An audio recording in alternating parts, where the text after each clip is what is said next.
லாக்மே 925 ஓட CC cream பத்தி தான் இன்னைக்கு ரிவ்யூ பார்க்க போறோம். சிசி கிரீம்னா ஒண்ணும் இல்ல. கலர் கரெக்ஷன் கிரீம் இல்லாட்டி காம்ப்ளெக்ஷன் கரெக்ஷன் கிரீம். உங்களுடைய காம்ப்ளெக்ஷனையோ இல்ல கலரையோ கொஞ்சம் கரெக்ட் பண்ணி குடுக்கும். ஒரு சிலருக்கு ஃபவுண்டேஷன் போட்டா ரொம்ப அதிகமா அடிக்கிற மாதிரி இருக்கும். ரொம்ப கேக்கியான ஃபீலிங் இருக்கும்.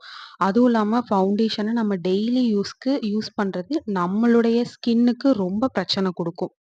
ஸோ தட் ஒரு காலேஜ் கேர்ள்ஸோ, இல்ல ஆஃபீஸ் கோயர்ஸோ டெய்லியும் நீங்க பிரைட்டாவும் இருக்கணும். உங்க ஸ்கின்னும் டேமேஜ் ஆகக்கூடாதுன்னா, நீங்க பிபி கிரீம் அல்லது சிசி கிரீம் சூஸ் பண்ணலாம். நான் இன்னைக்கு சிசி கிரீம் பத்தி தான் சொல்லப் போறேன். இந்த லாக்மி சிசி கிரீம நான் ஒரு லோக்கல் ஸ்டோர்ல இருந்து ₹360க்கு வாங்கியிருந்தேன்.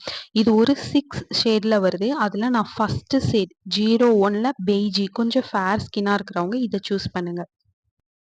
இது நீங்க ஃபேஸ் வாஷ் பண்ணிட்டு, பேஸ்க்கு ஒரு பிரைமரோ, இல்ல ஒரு குட் மாய்ஸ்சரைசரோ அப்ளை பண்ணிட்டு, அதுக்கப்புறமா இந்த சிசி கிரீம ஒரு டாட்டா வச்சுட்டு அப்ளை பண்ணிட்டு, அதுக்கப்புறம் ஒரு காம்பேக்ட் பவுடர் வச்சு செட் பண்ணிருங்க.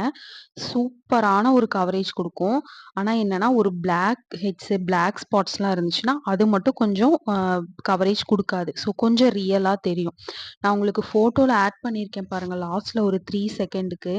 எனக்கு அப்ளை பண்ண இடத்துலயும், அப்ளை பண்ணாத இடத்துலயும் உங்களுக்கே டிஃபரன்ஸ் தெரியும். சூப்பரா இருக்கு.